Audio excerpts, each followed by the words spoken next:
시청자 여러분 안녕하십니까? 뉴스9 윤정호입니다. 비상계엄과 관련해 윤석열 대통령에 대한 공수처 수사, 헌법재판소의 탄핵 심판이 계속되는 가운데 국회도 계엄 사태 진상을 규명하겠다며 청문회를 열었습니다. 그동안 알려진 것 외에 새로운 사실들이 드러난 건 별로 없는 것 같은데요. 여전히 당사자들끼리 공방만 이어지는 모양새입니다. 오늘은 특히 윤 대통령이 어제 헌법재판소에서 한 주장들을 놓고 하루 종일 진실 공방이 이어졌습니다.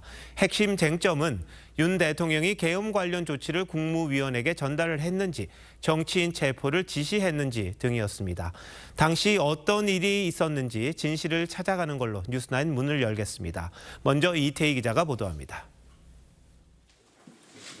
비상계엄 당일 국무회의에 참석했던 조태열 외교부 장관은 윤석열 대통령에게 직접 쪽지를 받은 건 맞다고 인정했습니다. 대통령이 들어가자마자 장관에게 쪽지를 준 거 아닙니까? 그 사실입니다.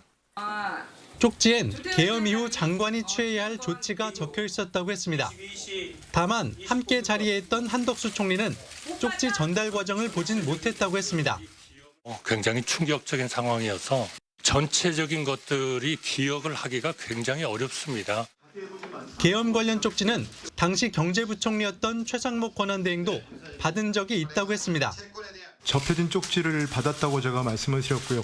대통령이 계신 자리에서 실무자가 저한테 참고자를 줬는데.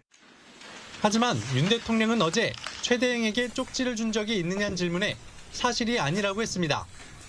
저는 이걸 준 적도 없고, 그리고 나중에 이런 계엄을 해제한 후에 한참 있다가 언론에 이런 메모가 나왔다는 것을 기사에서 봤습니다.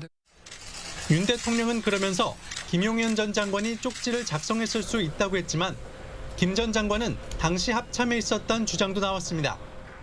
김용현은 그때 대통령실 국무위원 대기실에 있지 않았습니다. 즉 대통령의 발언은 거짓이다라고 봅니다. 쪽지를 둘러싼 주장들이 엇갈린 가운데 내일 열릴 탄핵심판 4차 기일엔 윤 대통령과 김 전 장관이 모두 출석할 예정입니다. TV조선 이태희입니다.